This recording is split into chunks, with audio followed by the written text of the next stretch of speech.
At my ultrasound, the doctor started shaking. She pulled me aside and said, "You need to leave now." "Get a divorce?" Asked, "Why?" She replied, "No time to explain. You'll understand when you see this." What she showed me made my blood boil. The doctor's hands were shaking. I watched her stare at my file, not the ultrasound screen where my baby's heartbeat flickered in black and white. No, she was staring at the paperwork, at my husband's name printed in neat letters on the top of the page. Then she turned off the monitor, just switched it off mid-exam like someone had pulled a plug on my entire life. "Mrs. Mercer?" she said, and her voice was barely a whisper. "I need to speak with you privately right now." She led me to her office, closed the door, locked it. I thought something was wrong with the baby. My heart was pounding so hard I could hear it in my ears. I couldn't breathe. I couldn't think.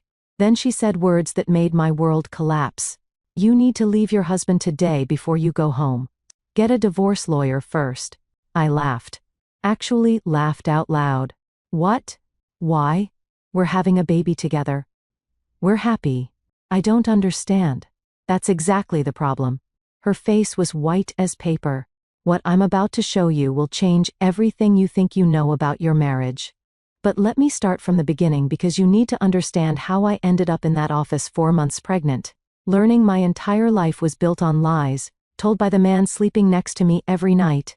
My name is Daphne Wilson. I'm 32 years old. I work as a marketing director at a boutique firm in Connecticut. And I come from what people politely call old money. My grandmother Eleanor passed away 5 years ago, and left me her estate about $2.3 million in a trust, plus the historic Wilson family home, where 5 generations of women had lived, loved, and raised their children. I never flaunted it. I worked hard at my own career. I drove a 10-year-old Subaru and bought my coffee at the same place every morning. The inheritance was security, not identity. But it made me a target. I just didn't know it yet. I met Grant Mercer 4 years ago at my family's annual charity gala. The Wilsons had hosted it for decades. That year, I was standing at the bar trying to escape a conversation with a man who'd asked about my financial situation within 3 minutes of meeting me. Subtle, right? Then Gran appeared. Tall, dark hair, easy smile. He asked what I was drinking, made a joke about the terrible jazz band. Didn't mention money once. He claimed to be just a financial advisor who'd gotten a last-minute invitation from a colleague. He said he had no idea who the Wilson family was. Looking back, that should have been my first red flag. A financial advisor who doesn't research the host family of a major charity event. That's like a chef showing up to a cooking competition saying, "Oh, we're making food today." Had no idea. But I was tired of obvious gold diggers. And here was this charming man asking about my favorite books instead of my bank account. We dated for a year. Grant was attentive, thoughtful, remembered the smallest details. He insisted on paying for dinners, even though I could have bought the restaurant. He seemed so genuine. My mother, Vivian, saw through him immediately. After their first meeting, she pulled me aside. "That man's smile doesn't reach his eyes," she said. "Something's wrong with him, Daphne. I can feel it."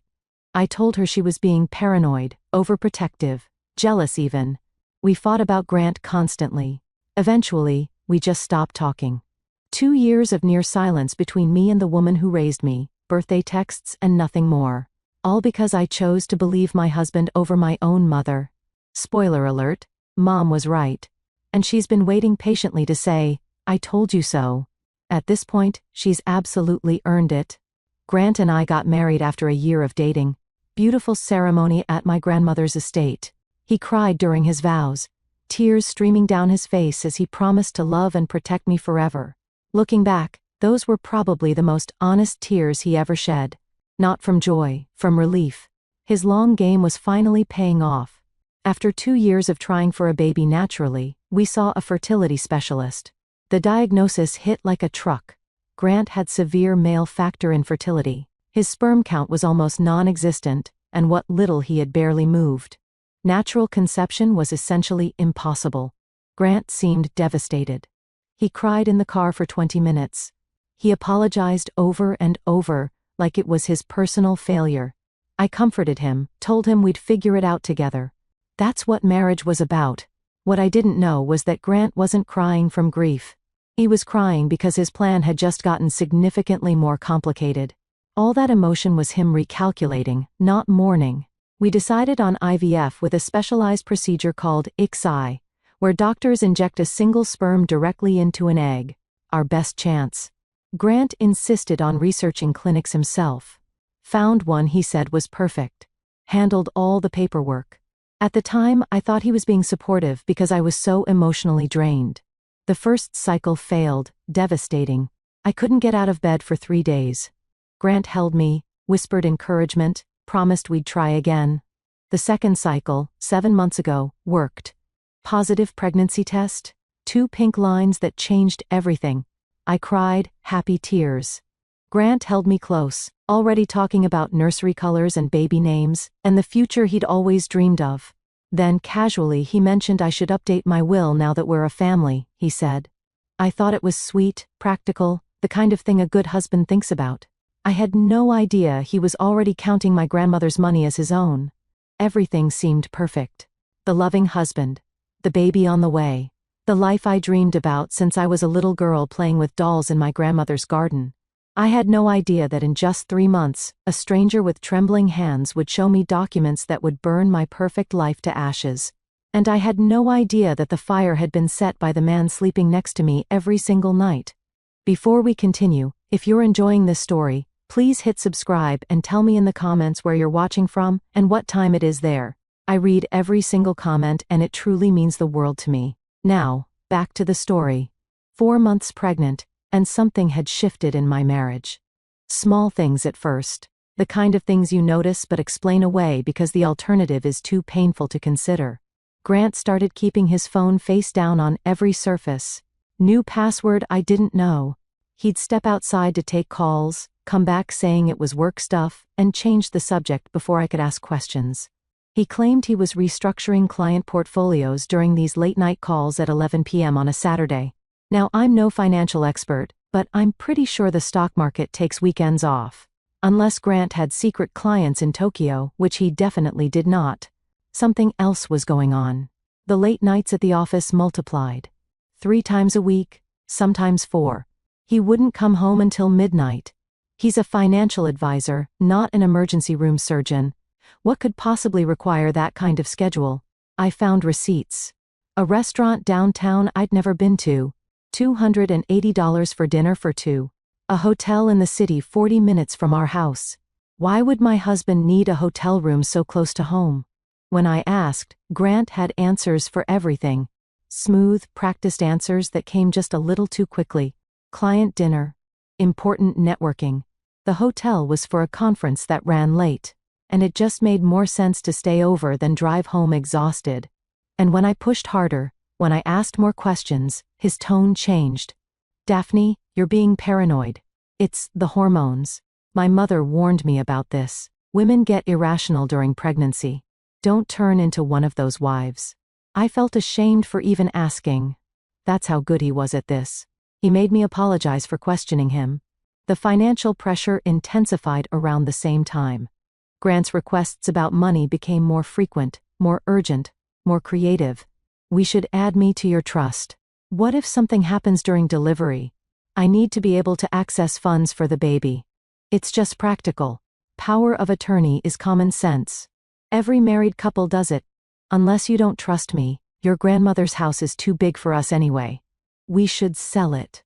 Invest the money properly. I know exactly which funds would maximize our returns. The man wanted me to sell my grandmother's home and let him invest the proceeds. This is the same man who insisted we needed 3 different streaming services because he couldn't remember which one had his shows. That's who I should trust with $2 million. Absolutely not.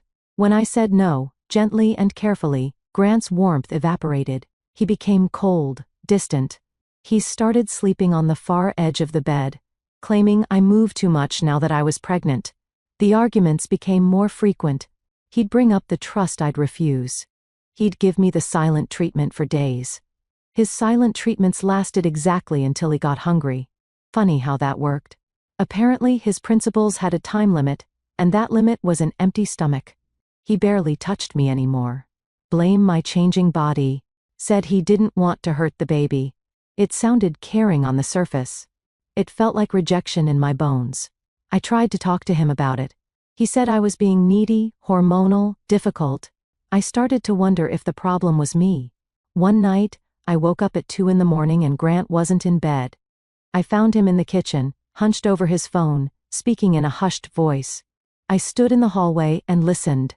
"It's almost time," he was saying. "By spring, everything will be settled. Just need to wait until." He saw me and hung up immediately. "Work emergency," he said. "Go back to sleep, honey." I didn't ask who has work emergencies at 2 a.m. about things being settled by spring. I was too tired, too pregnant, too desperate to believe my marriage was still okay. My best friend, Tara, came over for lunch the following week. She sat across from me at the kitchen table and watched me make excuse after excuse for Grant, his stress, his work pressure, his adjustment to becoming a father. Finally, she put down her fork and looked at me with those eyes that had known me since college. "Daff, listen to yourself. When's the last time you talked to your mom?" I didn't answer. "When's the last time Grant was actually happy to see you not performing happy? Not putting on a show for other people?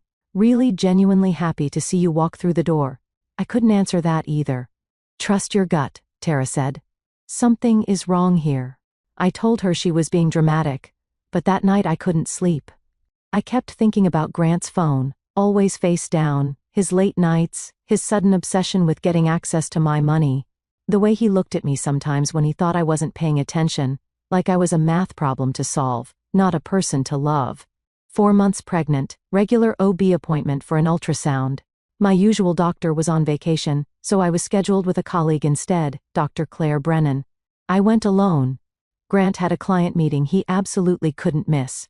Standard appointment, nothing special.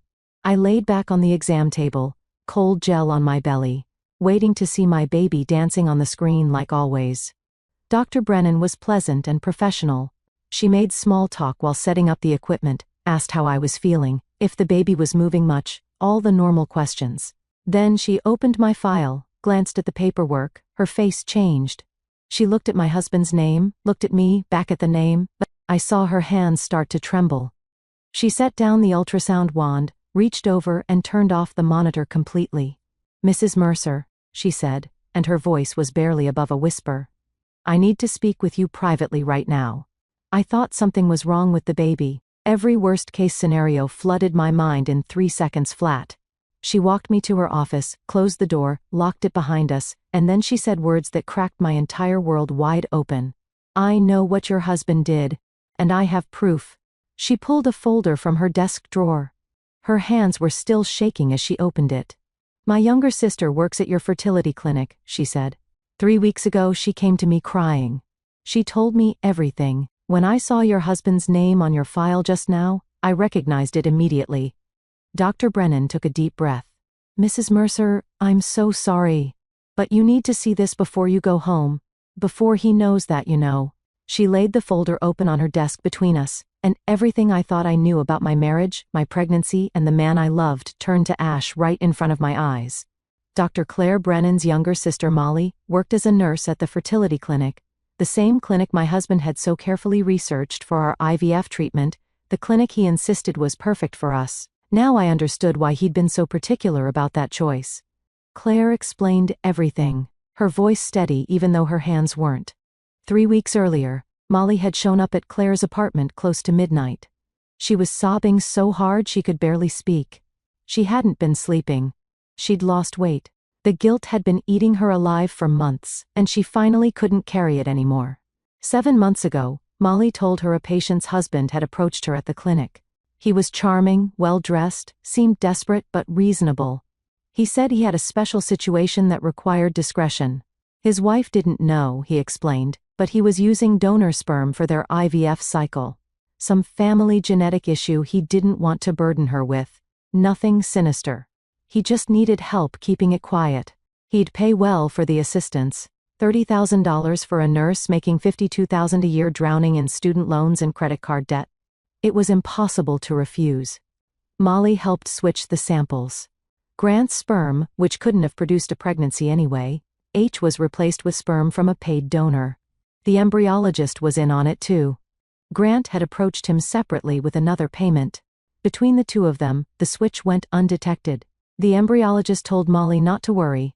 The husband knows what he's doing. It's not our business what arrangements married couples make, but it ate at Molly, especially when she saw in the clinic records that the pregnancy was successful. Somewhere out there was a woman carrying a baby she believed was her husband's child. And it wasn't. The guilt destroyed her. She couldn't look at herself in the mirror. She called in sick constantly. She started having panic attacks at work. 3 weeks ago, she finally broke. She told Claire everything. I sat in that office listening to Dr. Brennan explain how my husband had spent $50,000 to frame me for cheating on him. $50,000. That's more than he spent on our entire wedding, including the honeymoon. I guess I finally knew where his real priorities had always been. And they definitely weren't the open bar, but there was more. So much more. Claire laid out the complete scheme. The plan Grant had been building piece by piece for over a year. Phase 1 was already complete. Bribe the clinic staff. Switch the sperm samples. Make sure everyone stays quiet. Phase 2 was also complete. Wait for a successful pregnancy. Play the devoted, excited father-to-be. Build the perfect image. Phase 3 was planned for after the baby was born. Grant was going to have the embryologist alter the clinic records. The paperwork would be changed to show that our second IVF cycle failed. That way, it would appear we had conceived naturally afterward. Phase 4 was the trap. After the birth, Grant planned to suggest a DNA test. He'd frame it as something sweet and sentimental, proof of fatherhood to hang in the nursery, a celebration of our family. And Phase 5 was the kill shot. When the DNA test proved he wasn't the biological father, and when the medical records showed we had conceived naturally, he would have all the evidence he needed. His wife had cheated on him. The baby wasn't his. He was the victim. Our prenup had an infidelity clause. This is common in wealthy families. Protects the assets. If one spouse cheats, they owe the other spouse $500,000 in penalties. Plus, the cheating spouse forfeits any claim to the other's property. Plus, the wronged spouse can sue for additional emotional damages. Grant's endgame was crystal clear. He would walk away with $500,000 minimum.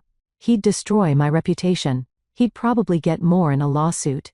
And I would have been so devastated, so confused, so desperate to protect my child, that I wouldn't have fought back effectively. He was counting on my shame to make me compliant. He almost got away with it. Dr. Brennan pulled more documents from the folder. Molly had saved everything. Original sample records showing the switch, the donor's ID number, payment records, that could be traced to accounts Grant controlled. There were even email communications between Grant and the embryologist. They thought they were being clever, using personal email accounts and vague language. But there was enough, more than enough. Molly had also tracked down the donor. His name was Derek Sykes, a 28-year-old graduate student who'd been paid $15,000 in cash, normal sperm donation, pays maybe a $100, sometimes $200. $15,000 should have been a massive red flag, but student loans don't pay themselves. Derek was told it was a private arrangement for a couple who wanted extra discretion. He had no idea he was part of a fraud. When he found out, he was furious and willing to cooperate. There was one more thing, Claire said carefully. Something her own research had uncovered. Grant Mercer had $180,000 in gambling debts. He'd been gambling for years. Online poker, sports betting, casino trips, he'd told me were business conferences, all while pretending to be a responsible financial advisor with his life perfectly together. And the money for the bribes? The $50,000 he'd paid to corrupt my IVF and frame me for adultery? He'd embezzled it from his own clients, small amounts over time, carefully hidden in the accounting. His firm had no idea yet. Grant wasn't just trying to steal my inheritance. He was a drowning man, grabbing at anything within reach. His gambling debts were crushing him. The people he owed money to weren't patient bankers. They were the kind of people who don't file lawsuits when you don't pay. I was supposed to be his life raft. My grandmother's money was supposed to save him, and he was willing to destroy me completely to get it. I sat in that office for a long time. The papers spread out in front of me, the truth burning a hole in my chest. Shock came first, cold, paralyzing shock, then disbelief. I kept reading the documents over and over, looking for some mistake, some misunderstanding that would make everything okay again. Then the pieces started clicking together. The late nights, the secret phone calls, his obsession with accessing my money, his careful, calculated attention when we were dating. He'd researched me before we ever met. The charity gala where we accidentally bumped into each other wasn't an accident at all. He knew exactly who I was and what I was worth before he ever said hello. The way he cried at our wedding, those tears, I thought came from joy. They were tears of relief. His long con was finally paying off. And my mother, Vivian, who I'd pushed away for 2 years, who I'd called paranoid and jealous and overprotective. She'd seen through him in 5 minutes. His smile doesn't reach his eyes. She tried to warn me. I chose him over her. I thought about crying. I thought about screaming. I thought about driving home and confronting him, throwing those papers in his face, watching him scramble to explain. But then something else happened. Something cold settled into my stomach. Something sharp and focused and absolutely calm. He thought I was stupid. He'd built this entire scheme on the assumption that I would crumble. That when his trap sprung, I'd be so devastated by the proof of my infidelity that I'd hand over whatever he wanted just to make it stop. He thought I was weak. He thought I was naive. He thought I was an easy mark. He had no idea who he'd married. I looked at Dr. Brennan. He doesn't know that I know. No, my sister hasn't told anyone else. And I only connected you to the case when I saw your file today. Good. I gathered the documents carefully. I need copies of everything. And I need you to connect me with Molly directly. What are you going to do? I stood up. My hand rested on my belly on the baby who was completely innocent in all of this. A child who didn't choose their biology. A child I already loved, regardless of DNA tests or donor IDs or any of the ugliness swirling around their existence. My husband thinks he's been playing chess, I said. He thinks he's 3 moves ahead. He thinks he's already won. I straightened my shoulders. He's about to find out I already flipped the board. I drove home from that appointment with my face carefully neutral, hands steady on the wheel, breathing even, just in case. Grant had installed security cameras around our house 2 years ago. At the time, he said it was for protection. Now, I wondered if it was surveillance, if he watched the footage, if he was tracking my expressions, my movements, looking for any sign that I suspected something. So I gave him nothing. He was waiting when I got home, standing in the kitchen with that smile that didn't reach his eyes. My mother's words echoed in my head. 2 years too late.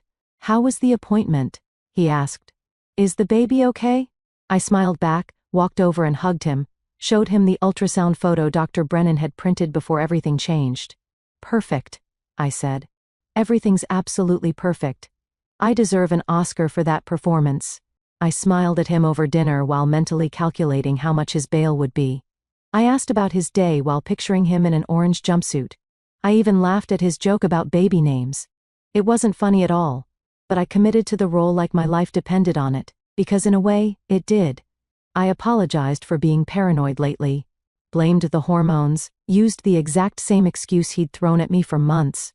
His whole body relaxed when he heard it. The tension in his shoulders melted away. He thought he was still winning. He thought his plan was still on track. That night, he slept soundly beside me.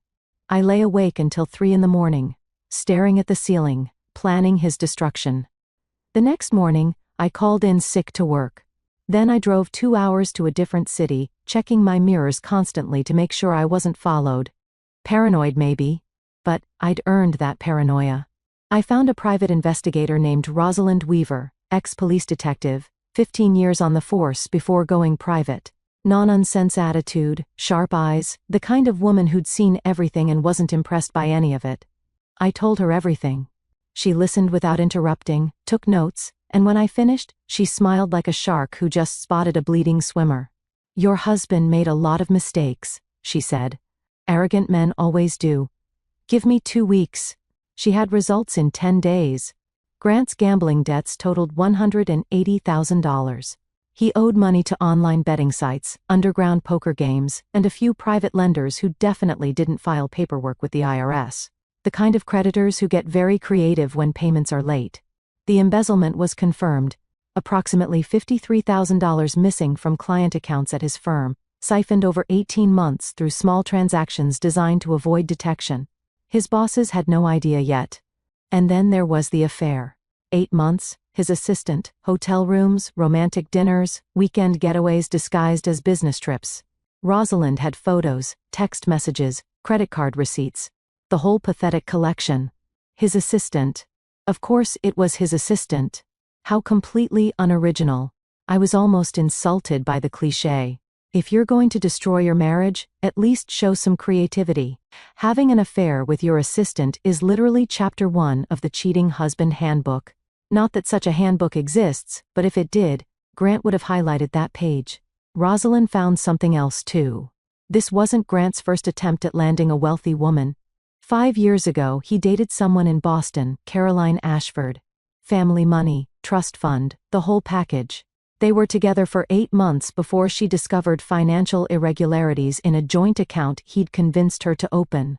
She ended things immediately, but was too embarrassed to press charges. Rosalind tracked her down. Caroline was more than willing to provide a statement now. She'd always regretted letting him walk away clean. I met with Molly Brennan in secret, a coffee shop an hour from town where nobody would recognize either of us. She looked terrible.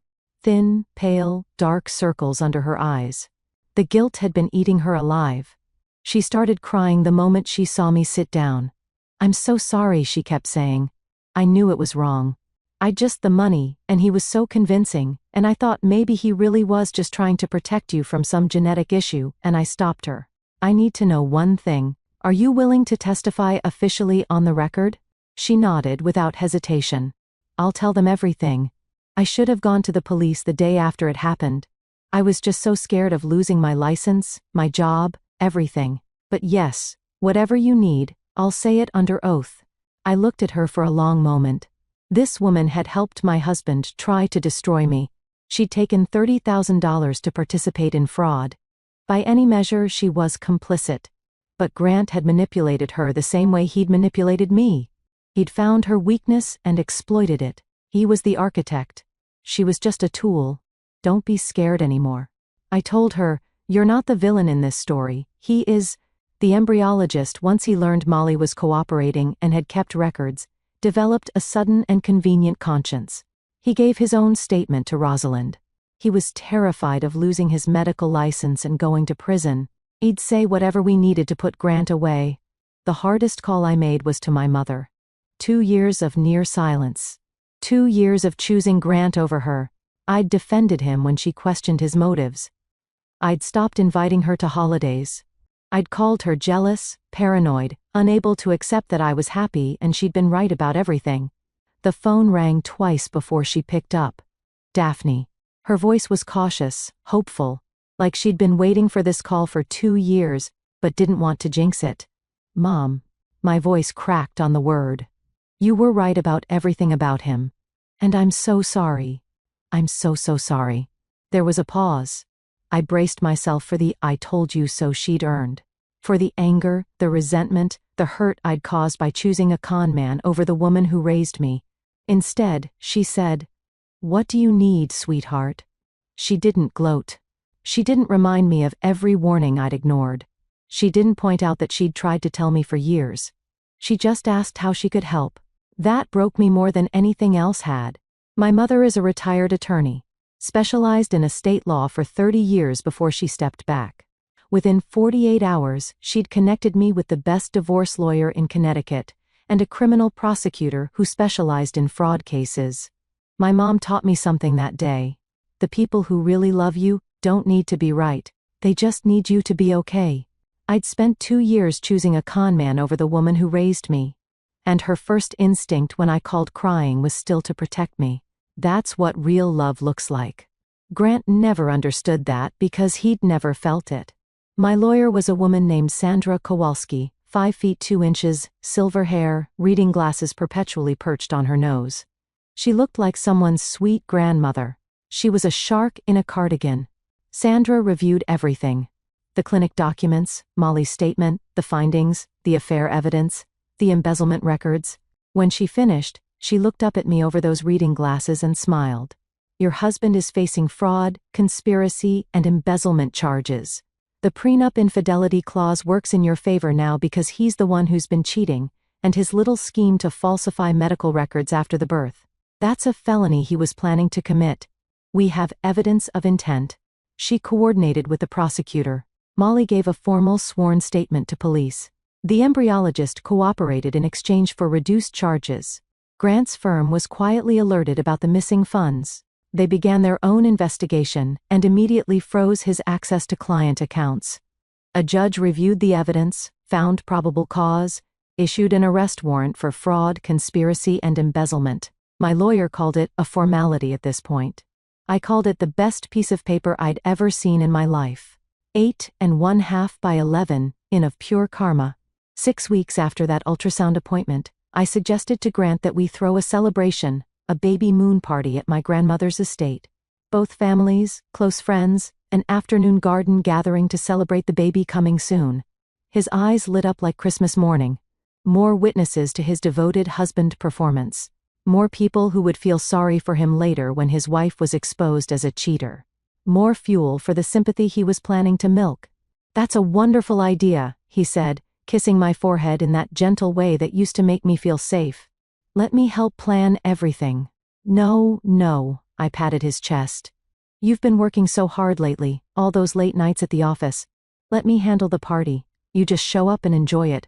He had no idea that my version of handling everything included police officers waiting in the guest house, my lawyer stationed near the bar, Derek Sykes ready to testify, every piece of evidence organized in folders, and his own parents about to learn exactly who their son really was. The party was scheduled for Saturday. Grant spent that morning in the bathroom practicing expressions in the mirror, adjusting his tie, rehearsing his excited father's smile. I watched him through the crack in the door. This man I'd shared a bed with for 3 years. This man I'd trusted with my future, my family, my heart. He thought he was walking into his crowning achievement. He had no idea he was walking into his own funeral. The Wilson family estate in late spring. My grandmother's gardens in full bloom. 50 years of careful cultivation bursting with color. White tents on the back lawn. Champagne chilling in silver buckets. Flowers arranged on every table. A string quartet playing softly near the rose bushes. 50 guests milling about in their Sunday best. Family, friends, colleagues.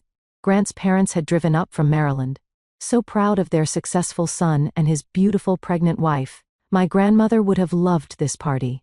She also would have seen through Grant in about 30 seconds flat. But that's grandmother wisdom for you.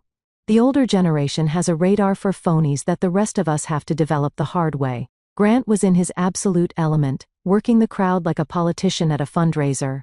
Handshakes, backslaps, that charming laugh he'd perfected over years of practice. His hand kept finding my belly for photos. Every time someone pointed a camera, there he was, the devoted father-to-be, gazing at me with what looked like adoration.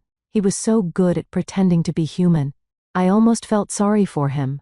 Almost. The feeling lasted approximately 3 seconds before I remembered the $50,000 he'd spent trying to destroy my life. Sympathy evaporated pretty quickly after that. Grant's mother kept dabbing her eyes with a handkerchief. "I always knew he'd make a wonderful father," she told anyone who would listen. "Such a good boy. Such a caring husband." His father walked around shaking hands, chest puffed out, proud of the family Grant was supposedly building. The legacy continuing, the Mercer name carried forward. My own mother stood near the dessert table, watching Grant with the patient expression of a cat, observing a mouse that doesn't know it's trapped. She caught my eye across the lawn and raised her champagne glass slightly. Almost time. Around 3, Grant did exactly what I knew he would do. He'd been dropping hints for weeks about wanting to celebrate fatherhood with a DNA test. Frame the results in the nursery, proof of their bond. So romantic, so meaningful, so completely staged. At the party, he brought it up again loudly, making sure plenty of people could hear. "You know what we should do, honey?" He pulled me close, arm around my waist, playing to the crowd. "I've been thinking. Let's get one of those DNA test kits. We can frame the results for the nursery. Proof that daddy and baby are connected forever. Wouldn't that be special?" Several guests made awe sounds. His mother dabbed her eyes again. I pretended to hesitate. "Oh, I don't know. That seems like a lot of trouble." "Come on. It'll be amazing. We could even open the results right here, right now. Make it part of the celebration. What do you think, everyone? Encouraging murmurs from the crowd. Someone said, "How sweet." Someone else mentioned they wish their husband was that thoughtful. Well, I looked around playing the shy wife. If everyone thinks it's a good idea, Grant was practically glowing. This was his moment. The trap he'd spent over a year building was about to snap shut. He could already taste my money, my humiliation, my destruction. He just didn't realize whose neck was in the trap. If this story has you on the edge of your seat, please hit that like button. I love hearing your thoughts in the comments. Now, let's get to what you've been waiting for. Instead of pulling out a DNA kit, I walked toward the small platform we'd set up near the fountain, the one meant for toasts and speeches. I picked up the microphone. Grant smiled up at me from the crowd, champagne in hand. He was already rehearsing his shocked, devastated face, practicing the tears he'd cry when the truth came out about his cheating wife. "Thank you all for coming today," I said, my voice carrying across the lawn. "This party is supposed to be about celebration, about family, about truth." I found Grant's eyes in the crowd. "My husband said he wanted to reveal something special today, so I'm going to help him do exactly that." His smile flickered just for a second, the first crack in his performance. I reached under the podium and pulled out a folder. 3 months ago, I learned something about my husband that changed everything I thought I knew about my marriage. I want to share it with all of you today because Grant is right. This should be about truth. Grant's smile was frozen now. His champagne glass had stopped halfway to his lips. Grant and I struggled with fertility. His diagnosis meant natural conception was impossible for us. So, we did IVF at a clinic he chose. I held up the first document. These are the records from that clinic. The original records before anyone had a chance to alter them. I let that word hang in the air. Original. Grant's face went pale. These records show that my husband bribed 2 clinic employees to switch his sperm sample with donor sperm. He paid $30,000 to a nurse. He paid the embryologist, and he paid $15,000 to a young man named Derek Sykes. I gestured toward the edge of the crowd. Derek stepped forward, a 28-year-old grad student who'd thought he was helping an infertile couple, not participating in fraud. To provide the sperm that was used to conceive my child without my knowledge, without my consent. Gasps rippled through the crowd. Grant's mother grabbed his father's arm. Someone dropped a champagne glass, and it shattered on the patio stones. "My husband's plan was simple," I continued. "Wait until our child was born, demand a DNA test, and when the results proved he wasn't the biological father, which he already knew would happen, he would accuse me of having an affair." I held up more documents. "Our prenup has an infidelity clause. If I had supposedly cheated, I would owe him $500,000. He could sue for additional damages. He could destroy my reputation. He could take everything my grandmother left me and walk away." Grant found his voice. It came out strangled, desperate. "Daphne, honey, this is insane. You're confused. It's the pregnancy, the hormones. You're not thinking clearly." I'm not finished. My voice was ice. The crowd went silent. In addition to bribing the fertility clinic, my husband embezzled approximately $50,000 from his clients at his firm to fund this scheme. I looked at a man standing near the bar, Grant's boss, who'd been quietly invited. His firm is now aware and investigating. Grant's boss set down his drink. His face said everything. My husband also has $180,000 in gambling debts. Money he owes to people who don't take late payments kindly. And for the past 8 months, I pulled out the photographs. Nothing explicit, just romantic enough to leave no doubt. He's been having an affair with his assistant.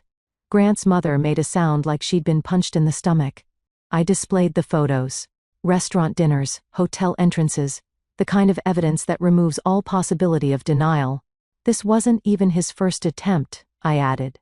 5 years ago in Boston, he targeted another woman with family money. That relationship ended when she discovered financial irregularities. She's provided a statement to investigators and is prepared to testify. Grant's champagne glass slipped from his fingers. It hit the stone patio and exploded. Champagne spraying across his expensive shoes. Those are lies," he stammered. "She's making this up. She's mentally unstable. The pregnancy has affected her mind, Grant. His own mother's voice cut through the noise, quiet, but sharp enough to draw blood. Is any of this true? He turned to face her, opened his mouth to deny everything. Nothing came out. Molly Brennan stepped forward from where she'd been standing near the guest house, pale but determined. I'm the nurse he bribed, she said. I have documentation of everything. I've already given my statement to police. Derek Sykes spoke up next. He paid me $15,000 and told me it was a private arrangement. I had no idea I was part of a fraud until Mrs. Wilson's investigator contacted me last month. Grant looked around wildly at the faces of people who'd been laughing with him 10 minutes ago. His colleagues, his family, the society friends he'd worked so hard to impress. Everyone was staring at him like he was something rotting they just discovered on their shoe. Then 2 police officers stepped out from the guest house, walking calmly across the lawn. Grant Mercer. The first officer's voice was professionally neutral. You're under arrest for fraud, conspiracy, and embezzlement. You have the right to remain silent. Anything you say can and will be used against you in a court of law. They handcuffed him right there in front of everyone. His mother was sobbing now. His father refused to look at him, staring at the ground like he wished it would open up and swallow him. As they walked him toward the police car, Grant tried one last time, one final manipulation. Daphne, please? His voice cracked. We can work this out. I made mistakes, but I love you. I've always loved you. Don't do this. Think about our baby. Think about our family. I looked at him. Really looked at the man I'd shared my life with for 3 years. The man I defended to my own mother. The man who'd stood at an altar and promised to love and protect me while calculating how much he could steal. You're absolutely right, Grant, I said. We just worked it out. They put him in the back of the police car. I watched it drive away down the long gravel path past the gardens my grandmother had planted half a century ago through the iron gates of the property Grant had wanted so desperately to own. 50 guests stood in absolute silence. Then my mother walked up and put her arm around my shoulders. I'm proud of you, she said quietly. Your grandmother would be too. And for the first time in months, I took a full breath. Grant was denied bail. Flight risk, the judge said. Between his gambling debts and the people he owed money to, there was too much chance he'd disappear. Those gambling creditors got very interested very quickly once the arrest made the news. They'd been patient while Grant had a wealthy wife. That patience evaporated the moment they realized the money train had derailed. His affair partner, the assistant he'd been sneaking around with for 8 months, resigned from his firm the morning after the party, didn't even clean out her desk, just sent an email and vanished. She didn't wait for the handcuffs to click shut before she ran. I've seen rats leave sinking ships with more loyalty. At least rats have the decency to look back once. Grant's firm completed their internal investigation within 2 weeks. $53,000 confirmed missing. They filed their own criminal charges. The woman from Boston, Caroline Ashford, came forward publicly once she heard about the arrest. She'd spent 5 years feeling stupid for falling for his act, too embarrassed to pursue justice. She wasn't embarrassed anymore. Her statement added another layer to the case prosecutors were building. The divorce was finalized in record time. Grant's lawyer tried to negotiate, but there was nothing to negotiate with.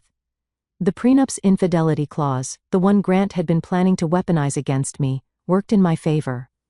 Now he was the one who'd been unfaithful for 8 months. He owed me, not the other way around. Not that he had anything to give. Every asset he claimed to own was either borrowed, stolen, or imaginary. The criminal case moved. Quickly. Molly Brennan testified. The embryologist cooperated fully in exchange for a reduced sentence. Derek Sykes provided his statement. The paper trail Grant thought he'd hidden wasn't hidden at all. Fraud, conspiracy, embezzlement. Each charge stuck. Each charge carried years. His parents stopped coming to court after the first week. His father released a statement saying Grant had made choices that no parent can defend. His mother checked into a facility for exhaustion, which is what wealthy people call it when they can't face reality. Grant Mercer, who had walked into my life 4 years ago with such careful charm, would spend the next several years in prison. When he eventually got out, he'd have nothing. No money, no career, no family willing to acknowledge him, no future targets who wouldn't find his criminal record with a simple search of his name. The trap he'd built so patiently and so carefully had snapped shut on his own neck. My baby was born 4 months after the party. Healthy, perfect, absolutely innocent in everything that had happened. Some people asked if I was going to contact Derek Sykes, include him somehow. I thought about it. But Derek was a 28-year-old grad student who'd made a dumb decision for money he desperately needed. He wasn't ready to be a father he didn't want to be, and I didn't need him to be. My child would have me, would have my mother, finally back in my life where she belonged, would have the entire Wilson family, the legacy my grandmother built over decades of love and work. That was more than enough. That was everything. I learned something through all of this. Family isn't about DNA. It's not about blood tests or biology or genetic matches on a chart. Family is about who shows up, who stays, who chooses you every single day, even when it's hard, especially when it's hard. My mother chose me when I didn't deserve it. I chose my baby when the circumstances were complicated. That's what family actually means. My mother and I had lunch every week now, making up for 2 lost years, one conversation at a time. She never said, "I told you so." Not once. Finally, I asked her why. She set down her coffee cup and smiled. Because watching you take down that man was more satisfying than any 4 words could ever be. I laughed. First real laugh in what felt like forever. 3 weeks after the party, early morning, I sat in my grandmother's kitchen. My kitchen now, in the house Grant had coveted so desperately. Sunlight poured through windows that had watched 4 generations of Wilson women live their lives. The same windows my grandmother had looked through while drinking her morning tea 50 years ago. I made myself a cup of chamomile, her recipe, her favorite brand. Some traditions are worth keeping. My phone buzzed on the counter. Text from my mother. Lunch tomorrow. I smiled and typed back always. Outside, the gardens were in full bloom. The roses my grandmother planted when she was a young bride. The hydrangeas she added when my mother was born. The lavender border I'd helped her install when I was 10 years old. My small hands patting dirt around each seedling while she told me stories about our family. I put my hand on my belly, felt the baby move. Grant Mercer had tried to take everything from me. My money, my reputation, my future, my peace. All he actually did was show me exactly how strong I'd always been. Some people spend their whole lives waiting for karma to arrive. I was lucky. I got to deliver mine in person with documentation, in front of 50 witnesses. My grandmother used to say that Wilson women don't break. We bend. We adapt. We survive. And when someone tries to burn us down, we rise from the ashes and build something better. Grant thought he married an easy target. He married a Wilson. And now he had plenty of time in a prison cell to think about that mistake. Thank you so much for watching. More of my most gripping stories are already on your screen. Click one now, and don't miss the best part. You will love it. See you in the next.